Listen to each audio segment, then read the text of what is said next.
जय गुरु जी, शुक्राना गुरु जी। सारी संगत को जय गुरु जी। संगत जी, आज हम एक आंटी जी का सत्संग सुनेंगे जिन्होंने बहुत अच्छे से समझाया है कि उनकी बीमारी गुरु जी एक एक करके जड़ से कैसे खत्म कर रहे हैं, उनकी लाइफ की प्रॉब्लम्स कैसे सॉल्व कर रहे हैं। तो चलिए आंटी जी का सत्संग सुनते हैं। जय गुरु जी, शुक्राना गुरु जी। ओम नमो शिवाय, शिवजी सदा सहाय। ओम नमो शिवाय, गुरु जी सदा सहाय। ये मेरा पहला सत्संग है। मैं इंडिया से बाहर किसी फॉरेन कंट्री में रहती हूँ। किसी वजह से मैं अपना नाम और कंट्री नहीं बताना चाहती, लेकिन जो मैं सत्संग शेयर करने जा रही हूँ वो एक मेरे साथ, जैसे मैं कह सकती हूँ कि शुरू से लेके जब से मैं गुरु जी से जुड़ी हूँ उससे लेके अब तक जो मेरा रीसेंट एक्सपीरियंस है वो मैं किसी चमत्कार से कम नहीं कहूँगी।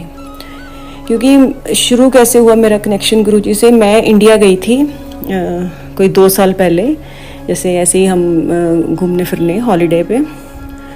तो वहाँ जैसे हम अपनी फैमिली से मिलते हैं तो कुछ लोग फैमिली के पहले, तो जब हम पहले जाते थे तो वो नहीं मान रहे थे, तब तो मैंने गुरुजी के बारे में कुछ नहीं सुना था। लेकिन पिछली बार जब 2 साल पहले मैं इंडिया गई तो हमारी फैमिली में से काफ़ी लोग गुरुजी को मानने लगे थे और उनके बारे में काफ़ी बातें करते थे, जिससे कि मैं सुनती थी। तो सच बताऊं तो माफ़ करना गुरुजी, जैसे हम गुरुजी की इंडिया में न्यूज़ आती हैं, सॉरी गुरुजी आपके बारे में नहीं मैं कह रही, लेकिन जैसे और हम न्यूज़ सुनते थे बाबाओं के बारे में, वो सुन के पहले तो मेरा इतना नहीं, मैं सुन लेती थी, मैं कहती कुछ नहीं थी, लेकिन इतना विश्वास नहीं होता था। फिर भी जैसे मेरी फैमिली, मैं सुनती थी कि वो लोग सत्संग पे जाते हैं, मानते हैं, शिव पुराण पढ़ते हैं और गुरुजी के वचन मुझे बताते थे। तो जैसे कह लो धीरे धीरे मैं ऐसे लगा कि हाँ ये गुरुजी ठीक है, मतलब इनके बारे में कुछ हमने कभी नेगेटिव नहीं सुना। तो मेरा ठीक है, मैं सुन लेती थी बातें, ना मैं पॉजिटिव ना नेगेटिव, कोई रिएक्शन नहीं होता था मेरा। फिर मेरा यहाँ जहाँ जैसे हम वापस आना था हॉलीडे से, तो वापस आने का टाइम हो गया, तो मेरी फैमिली ने मुझे एक लॉकेट स्वरूप दे दिया कि तुम इसको पर्स में रख लो ताकि तुम्हें रास्ते में कोई दिक्कत ना आए, तुम कोई परेशानी नहीं होगी। वो कह रहे थे कि उनको विश्वास है। तो मैंने रख लिया, मैंने कुछ नहीं कहा। तो वो पता नहीं क्यों मेरे से ना मना हुआ ना कुछ हुआ, मैंने आराम से उसको रख लिया। फिर उसके बाद उन्होंने मुझे एक और दिया, जैसे छोटा स्वरूप होता है फोटो की तरह, तो मैंने वो भी ले आई। मैं जैसे गुरुजी की इच्छा थी कि वो गुरुजी ने मुझे ब्लेस किया, वो मेरे साथ आए मेरे फॉरेन में यहाँ इस घर तक। तो ठीक है, मैं ले आई गुरुजी का, आके मंदिर में रख दिया, स्वरूप भी और लॉकेट भी।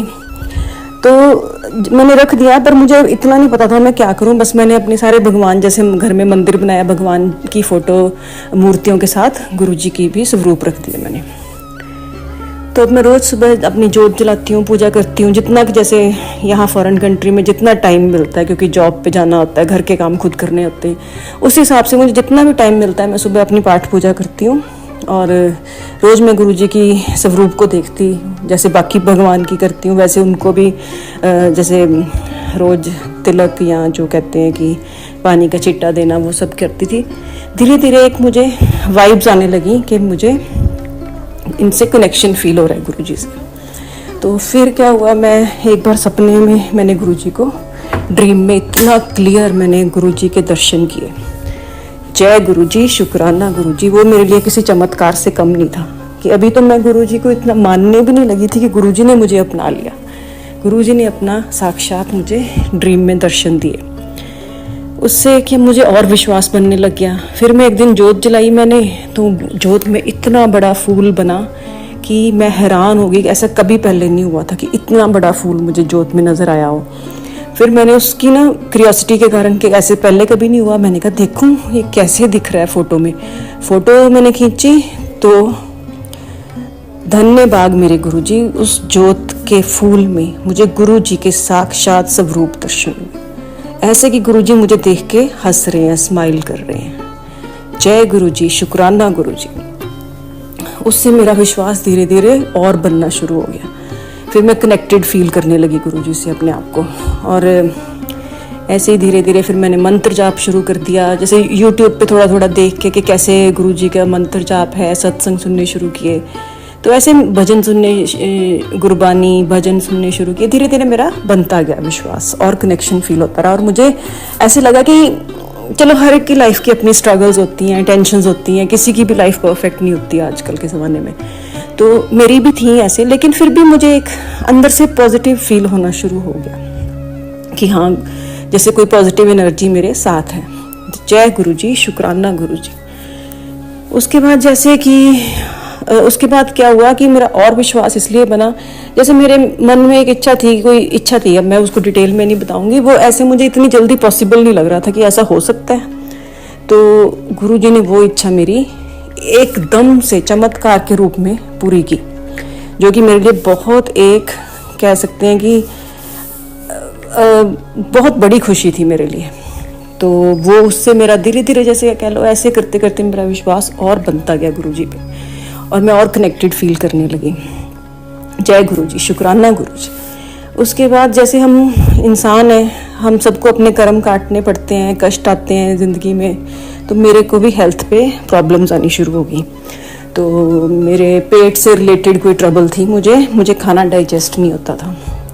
तो उस वजह से क्या होता था कि इतनी जरा भी मैं ऑयली या कुछ खाना खा लेती थी तो मेरे पेट में इतनी तेज़ दर्द होती थी कि पता नहीं मैं बचूंगी भी कि नहीं। और ऐसा 5-6 बार मेरे ख्याल से हुआ ऐसे। और हर बार जब भी मुझे दर्द हुई, घर पे जितनी मर्जी मैं पेन किलर खा लूँ, कोई असर नहीं होता था, मुझे हॉस्पिटल जाना पड़ता था, एडमिट होना पड़ता था वहाँ पे। तो इमरजेंसी में जाती थी। लेकिन मेरा सत्संग ये करने का एक मेन रीज़न ये है कि जैसे गुरुजी से मेरा कनेक्शन बनना शुरू हो गया था, गुरुजी ने मेरा हाथ नहीं छोड़ा। हर बार मुझे बहुत प्रॉब्लम हुई हेल्थ की, लेकिन जितनी बार मैं हॉस्पिटल गई, गुरुजी ने मुझे अपनी प्रेजेंस फील कराई कि वो मेरे साथ है और मेरा कष्ट कट जाएगा। ये नहीं मैं कहती कि मुझे बार बार क्यों हुई, मेरे को इससे कोई शिकायत नहीं है। मेरे ही कोई कर्म ऐसे होंगे, हो सकता है बहुत कुछ बड़ा कष्ट था जो गुरुजी ने मुझे मेरा कष्ट थोड़ा कम कर दिया। वो मेरे साथ थे हर बार जब भी मैं बीमार हुई। तो मैं ये नहीं कहूँगी गुरुजी मुझे क्यों कष्ट आए, ये ऐसा कुछ मुझे शिकायत नहीं है। मुझे उल्टा लगता है कि अच्छा हुआ मेरे कर्म काटे गए गुरुजी की कृपा से। तो पहली बार जब मैं हॉस्पिटल गई तो वहाँ एडमिट हुई, इतनी तेज़ दर्द में मैं गई थी, लेकिन अगले दिन मुझे इतना हल्का फील हुआ कि जैसे कि मेरे अंदर की तकलीफ गायब भी होगी। जबकि डॉक्टर्स भी हैरान थे कि इतनी जल्दी कई पेशेंट्स उस दवाई को रिस्पॉन्ड नहीं करते जो मुझे रिस्पॉन्ड कर गए। फिर मैं घर आई और जितनी बार मैं हॉस्पिटल गई, मेरे को आके हफ्ते की 10 दिन की मतलब रेस्ट करनी होती थी। वैसे मैं जॉब करती हूँ, लेकिन फिर जॉब से छुट्टी होती थी तो मैं घर पे मुझे लेटना होता था, हल्का फुल्का खाना खाना, यही मेरे लिए इंस्ट्रक्शंस होती थी। तो मैं फॉलो करती थी वो सब। और जैसे मैं लेटे लेटे सत्संग सुनो, कुछ सुनो, गुरुजी का नाम लो, तो मुझे एक बार पहली बार ऐसे गुरुजी ने एहसास दिलाया कि एक हल्का सा हवा का झोंके के साथ गुरुजी की खुशबू आई, जैसे होती है ना अगरबत्तियों की खुशबू या कह लो फूलों की खुशबू, ऐसे कुछ मिक्स्ड सा था। मैं एक्सप्लेन नहीं कर सकती, लेकिन बहुत ऐसे फील हुआ कि हाँ एक ऐसी खुशबू आ रही है जैसे अलौकिक सी होती है कोई। तो मैंने सुना था कि गुरुजी के खुशबू आती है जब गुरुजी अपनी प्रेजेंस फील कराते हैं। जय गुरुजी, शुक्राना गुरुजी। तो मुझे भी ऐसे ही फील हुआ। तो उससे क्या हुआ कि मुझे जैसे पता चल गया कि हाँ गुरुजी, अगर मैं बीमार भी हूँ, मुझे कष्ट भी आया, लेकिन गुरुजी मेरा ध्यान रख रहे हैं, गुरुजी मेरे साथ हैं। तो वो तो हुआ पहली बार जब मुझे गुरुजी की एहसास हुआ कि गुरुजी मेरे साथ हैं। फिर मैं दूसरी बार हॉस्पिटल गई, ऐसे ही घर आई, सत्संग सुनती थी, सब करती थी। और मुझे कहीं ना कहीं एक 2-3 दिन बाद हॉस्पिटल में ऐसा फील होना शुरू हो जाता था कि मेरा बहुत बड़ा कष्ट था जो कि कम हो गया। गुरुजी कुछ ऐसी मुझे एनर्जी पॉजिटिव दे देते थे हॉस्पिटल में कि मुझे फील ही नहीं होता था मैं इतनी बीमार हूँ। तीसरी बार जब मैं गई, मतलब मैं आपको बता रही हूँ, मुझे बहुत बार जाना पड़ा। जब मैं तीसरी बार गई तब मुझे 6-7 दिन वहाँ रुकना पड़ा, क्योंकि वो डॉक्टर्स भी हैरान थे, उनको पता नहीं चल रहा था एक्चुअली कि प्रॉब्लम क्या है। तो वो मुझे इसलिए अंडर ऑब्जर्वेशन रख रहे थे कि टेस्ट उस्ट कर रहे थे सारे मेरे कि प्रॉब्लम पकड़ी जाए तो इसका कोई इलाज हो। तो जब मैं तीसरी बार गई तो मैं अंदर से ये बहुत उस टाइम मैं बहुत परेशान थी, क्योंकि मेरे बच्चे, मेरे हस्बैंड, उनको भी अलग से टेंशन हो रही थी कि पता नहीं क्या हो रहा है। फिर धीरे धीरे और कुछ पता नहीं चल रहा था प्रॉब्लम क्या है, इसलिए और भी परेशानी हो रही थी कि पता ही नहीं है कि इलाज किसका करेंगे डॉक्टर। तो इसलिए मैं गुरुजी को यही कह रही थी, गुरुजी मेरी फैमिली भी बहुत परेशान हो रही है, मैं भी हो रही हूँ, और बार बार हॉस्पिटल आके ऐसे रुकना बहुत वो कष्टदायक है, प्लीज़ गुरुजी मेरे ठीक कर दो, या बीमार कष्ट आना भी है तो मुझे हॉस्पिटल की नौबत ना आए, घर पे मैं काट लूँ कष्ट। मैं करती थी प्रे रोज ऐसी। तो जिस दिन मुझे वहाँ से डिस्चार्ज करना था उस दिन एक ब्लैक कलर का क्रो आके मेरी विंडो के बाहर बैठ गया। अब इतने दिन मैं हॉस्पिटल रही और मैं विंडो से रोज बाहर देखती थी, मुझे कोई बर्ड्स ऐसे नजर नहीं आते थे जो आके खिड़की में बैठे, क्योंकि खिड़की के बाहर कोई जगह ही नहीं थी, कोई बालकनी नहीं थी, बिल्कुल फ्लैट खिड़की, उसके बाद छोटा सा जो वुड का एज बना होता है बस वही था, जिसपे कोई बर्ड बैठ भी नहीं सकता, मतलब इतनी देर इमेजिन भी नहीं कर सकती मैं। और इतनी ऊपर लेवल पे रूम था मेरे, तो बहुत मुश्किल था कि कोई बर्ड इतनी देर आके वहाँ बैठे। लेकिन मुझे दिल से आवाज़ आई कि ये गुरुजी हैं जो मुझे घर भेजने से पहले मुझे ब्लेस करने आए हैं। तो ये कोई, मैं तो यही कहूँगी कि दिल से मुझे यही आवाज़ आई। कहते हैं ना कि अगर आप सच्चे मन से पुकारो तो गुरुजी दर्शन देने आते हैं। किसी रूप में गुरुजी मुझे दर्शन देने आए, चाहे वो क्रो के उसमें फॉर्म में ही था। तो मुझे एक देख के पॉजिटिव जैसे फील भी हुआ कि हाँ, क्योंकि वो इतनी देर बैठा, वो क्रो भी जैसे वो मुझे ही देख रहा था, वो वहां से हिला नहीं खिड़की से, काफी देर वो बैठा रहा। मैंने तो मंत्र जाप किया, जय गुरुजी, शुक्राना गुरुजी। तो ऐसे फिर उसके बाद मैं घर आई, उसी बार जब मैं डिस्चार्ज होके घर आई तो मैं बेड पे लेटी। उस दिन घर में कोई नहीं था, जैसे मुझे हो गए थे 3-4 दिन हॉस्पिटल से आए तो सब हस्बैंड बच्चे अपने अपने बिजी थे, सब अपने कॉलेज स्कूल काम पे गए हुए थे, और मैं लेटी हुई थी और सत्संग सुन रही थी गुरुजी का मैं। तो मेरे रूम में मैं बेड पे लेटी हुई थी और एक टेबल चेयर है, स्टडी टेबल और चेयर। तो क्या मुझे आवाज़ आई जैसे कोई एकदम से चेयर पे आके बैठा है। घर में कोई नहीं था, रूम में भी कोई नहीं था मेरे अलावा, तो कौन हो सकता है। एकदम से मुझे ऐसे जैसे रोंगटे खड़े हो गए ये देख सुन के आवाज़ कि ये गुरुजी अपनी प्रेजेंस फील करा रहे हैं। जैसे इंसान कोई चेयर पे आके धम से बैठे और उठे, बिल्कुल वैसी आवाज़ थी। और मुझे मतलब 100 क्या, मुझे 200% यकीन है वो गुरुजी अपनी प्रेजेंस फील करा रहे थे मेरे, कि बेटी मैं तेरे साथ हूँ। और मुझे यूट्यूब इंस्टा पे मैसेज भी हमेशा ऐसे ही आते थे, तू घबराना, मैं तेरे नाल है, मैं तेरा प्यो है, तू मेरी धी है, जिनको देख देख के मैंने अपना सारा कष्ट कट का टाइम निकाला है, क्योंकि मुझे एहसास होता था गुरुजी मेरे साथ हैं। और इसके बाद फिर मुझे डॉक्टर्स ने बताया भी था जब मैं आखिरी बार हॉस्पिटल गई और डिस्चार्ज होके आई कि आपकी सर्जरी होनी है, यही आपका सोल्यूशन है। तो अब कोई सोल्यूशन और तो मेरे पास था नहीं, तो मैं क्या कह सकती थी, ठीक है सर्जरी करवानी है तो करवानी है। तो धीरे धीरे ऐसे टाइम बीता, सर्जरी की भी डेट आ गई, क्योंकि वो इमीडिएट नहीं करनी थी उन्होंने, थोड़ी देर मुझे मेरा अंदर से जैसे हील हो जाती थोड़ी सी, उसके बाद उन्होंने सर्जरी करनी थी मेरी। तो सर्जरी करवाने में गई उस दिन, तो एडमिट हुई हॉस्पिटल में। तो वहाँ मतलब सेम ट्रीटमेंट सर्जरी के लिए बहुत सारे और पेशेंट्स भी थे, वेटिंग हॉल था, मुझे बुलाया गया पहले। जैसे ही मैं घर से वैसे निकलने से पहले मैं गुरुजी से प्रे करके गई थी, गुरुजी आप मेरे साथ रहना, मुझे सर्जरी के नाम से ही डर लग रहा है, तो प्लीज़ आप मेरे साथ रहना। तो वहाँ गए हॉस्पिटल में और मुझे क्या कहते हैं कि वो नर्स आके कहती है चलो आपका टाइम हो रहा है ऑपरेशन थिएटर जाने का, और लेकिन आपके साथ कोई चलेगा। तो मैंने कहा कौन चलेगा मेरे साथ? कहती ये ना एक नर्सिंग स्टूडेंट है, ये आई है कोई केस स्टडी करनी है इसको, तो इसने आपको चूज़ किया है। तो मेरा तो टाइम हो रहा था ऑपरेशन। यहाँ फॉरेन कंट्री में हमेशा वो पेशेंट से परमिशन लेते हैं कि are you okay with that, कि आपको सही है कि अगर ये आपको कोई परेशानी तो नहीं। तो मुझे यही फील हुआ कि मैं तो जाके एनेस्थीसिया का इफेक्ट हो जाना है, मुझे तो पता नहीं वहाँ कौन होगा कौन नहीं, मेरे तो अनकॉन्शियस होना है। तो मुझे लगा ठीक है, मैंने कहा ठीक है कोई प्रॉब्लम नहीं, आ जाए मैं, हमारे साथ कोई नहीं। लेकिन एक दिमाग बैक ऑफ द माइंड ये चल रहा था कि ये तो किसी को भी चूज़ कर सकती थी, तो इसने मुझे ही क्यों किया। तो ठीक है ऑपरेशन हो गया, मैं बेहोश थी, मुझे नहीं पता चला। वो नर्सिंग स्टूडेंट मेरे साथ साथ ऑपरेशन थिएटर में गई। जब मुझे होश आया मुझे नहीं कोई दिखा वहाँ पे, वो नर्सिंग स्टूडेंट कहाँ गई कौन थी। मुझे वार्ड में शिफ्ट कर दिया उन्होंने, मुझे अंडर ऑब्जर्वेशन रहना था सर्जरी के बाद। तो सर्जरी के बाद जब मैं अंडर ऑब्जर्वेशन थी तो एकदम से मुझे क्या फील हुआ कि मेरे माथे पे 3 तिलक लग गए हैं वाइट कलर के। जो कि पहले बिल्कुल नहीं थे। मैं होश आई, उसके बाद मैं बाथरूम गई थी, मैंने बाई चांस अपना फेस मिरर में देखा था। एक अपने आप को फीलिंग होती है ना कि सर्जरी के बाद फेस कितना डल और वो लग जाता है, तो मैंने इसीलिए देखा था मिरर में। ठीक था, कुछ नहीं था। जैसे मैं आके वापस लेटी हूँ तो मेरे माथे पे 3 वाइट कलर के जैसे किसी ने आके टिक्का लगाया हो। तो मैंने नर्स को बुलाया, मुझे कुछ दिमाग में नहीं आया कि क्यों क्या, मैं तो घबराई गई देख के कि मैंने नर्स को बोला कि मुझे ना कोई एलर्जी हो रही है मेडिसिन की। तो थोड़ी नर्स भी हैरान होगी, कहती नहीं ऐसा तो नहीं होता, कभी हुआ नहीं ऐसा किसी को एलर्जी हुई हो वैसे। तो उसने भी मुझे ऐसे कहा, मैंने इतने में क्या, वही जैसे अपने मन की क्यूरियोसिटी कि क्या हो गया। मैंने कहा मैं दिखाऊंगी डॉक्टर को, मैंने ना उसकी फ़ोटो खींच ली।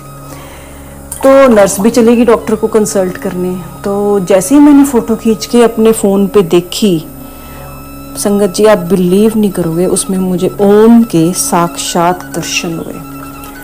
अब इससे ज़्यादा मैं क्या गुरुजी के बारे में बोलूँ। मैं कहती हूँ गुरुजी आप इतने प्यारे हो, इतने आप वो हो दयावान कि आपने मुझे पल पल पे एहसास कराया। सर्जरी के ड्यूरिंग भी आपने मुझे ना कनेक्शन हुआ कि वो जो नर्सिंग स्टूडेंट आई थी सुबह, जो उसने मुझे चूज़ किया कि मैं आपके साथ रहूँगी ऑपरेशन थिएटर में, वो किसी न किसी फॉर्म में गुरुजी ही आए थे मुझे मेरे साथ रहने, क्योंकि मैं घर से गुरुजी को बोल के गई थी गुरुजी मेरे साथ रहना।